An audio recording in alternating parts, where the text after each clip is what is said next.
Hey team, welcome back to my channel.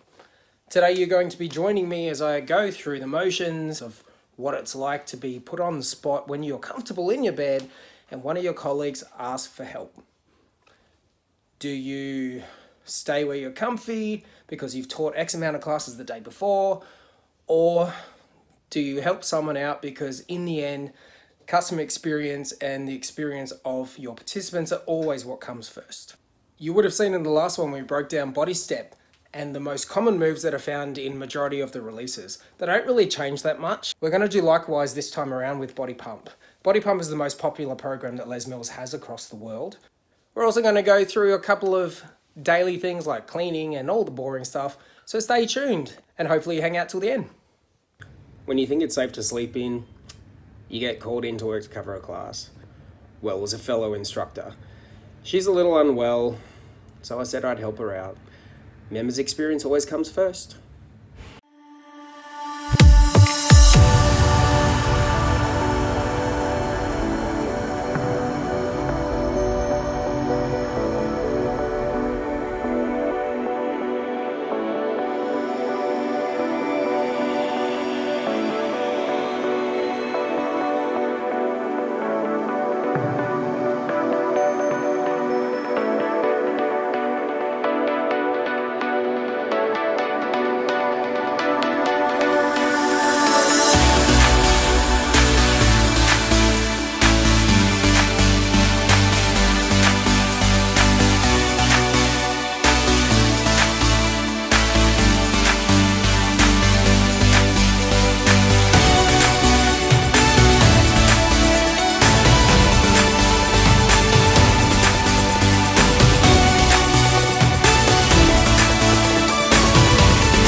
Just got home from a very long day of classes, 4 massive active classes today. You would have seen earlier in this clip how one of my fellow instructors asked me to come in. Couldn't let the class be cancelled, so I decided to go in and help her out.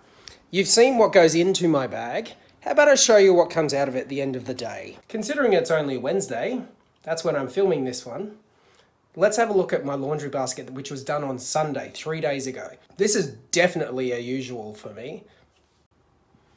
As you can see, 3 days of the week in, and it is full. I usually go through 4, so depending on the class, the amount of classes I'm teaching in a day. Today I went through 4 sets of shirts, 4 sets of underwear, 4 sets of sweatpants, and 4 sweat towels. My washing machine loves me. We're going to take a few moments out of our day and take a little trip to do some shopping. I need to get some new food, new veggies, all that sort of jazz. You're going to come with me and see what I buy. Just got back from the shops.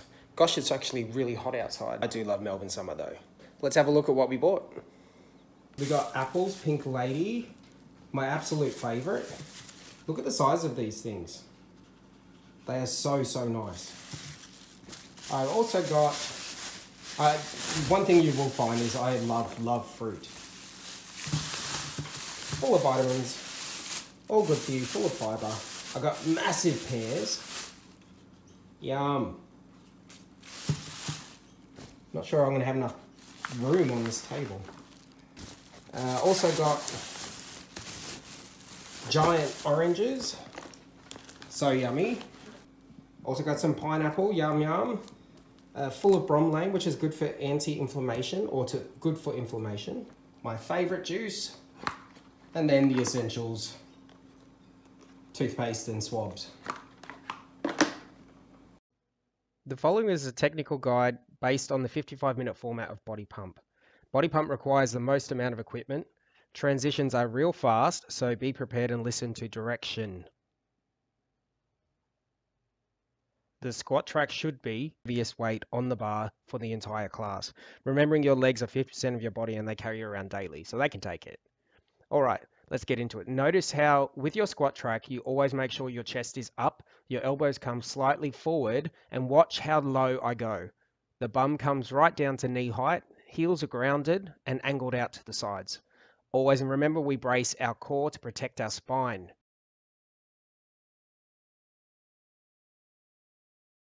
Your chest weight should be lighter than the weight you use in the back track, but heavier than, say, your triceps. Important rule is to aim the bar to your nipple line. Elbows and wrists are in a line, as you can see when you come down to the base of it. And at the bottom of the press, your elbows remain above the bench lid.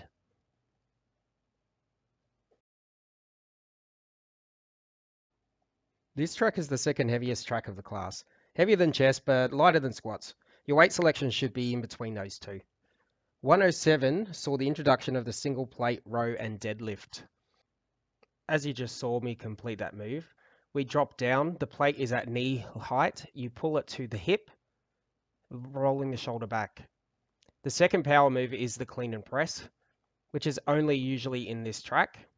It's similar to a squat, but it's a bit more explosive because you sit under the bar into a squat, using your legs to push the weight directly above you. Always importantly, we do not overarch our back and you always brace your core.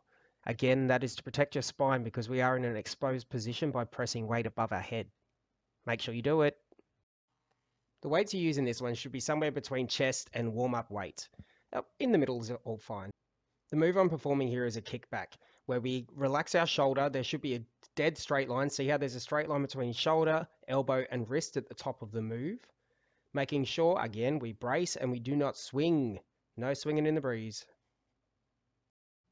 The most important parts of this one, or the most important tips, I should say, making sure one foot is behind you to stop you from swinging, core is switched on, and you do a full extension from thigh to shoulder, back to thigh. Try to steer clear of keeping your elbow bent because all you're doing is rocking and not extending. This one features the lunges, so it's your second big leg track. I usually don't use a weight for this because I got a dodgy knee. 107 has a lot of pulses and a lot of single squat to single lunge. Always making sure when you do step back into a lunge, you're not crossing over the front foot, you're directly stepping from a squat into the lunge. Weight selection for your shoulder track. Warm-up weight is completely fine. I'm actually using a lot lighter than my usual warm-up weight. We've got a rear fly happening here. Arms are almost straight. We keep the plates in line with the shoulders. You extend them up to squeeze your shoulder blades together, making sure, you've heard me say it, brace your bloody core. I think coming up there is a side, yeah, there we go. So we've got a standing side raise. Same principle, same rules. It should feel like your elbows are attached to a rail. They cannot leave the perimeter of the sides of your body. So when you raise them up, the elbows stop below your shoulder line in a straight line, but they're still in line with your torso or your trunk. I believe coming up there is a rotation. So you can see me stepping in, bracing, getting ready for it. A tempo means that you're just following the beat. Shoulder roll, setting position. We come up, one side, we rotate to the ceiling, wide open chest, rotate down to the floor, elbows come back to your side. Similar to track 4, we got another power move here. This is the power press. It's not like the cleaner press where you clean the bar up, floating up the front of the body. It's already up above you or at chin level. Forcing the weight up through your heels, extend the bar above your head. Again, not overextending or overarching the back. And your heels are completely grounded into the floor.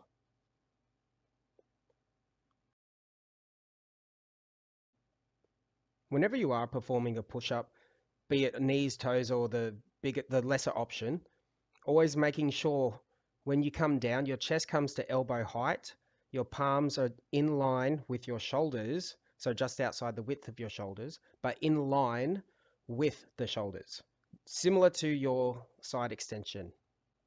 The rest of the class is pretty straightforward, the last 2 tracks.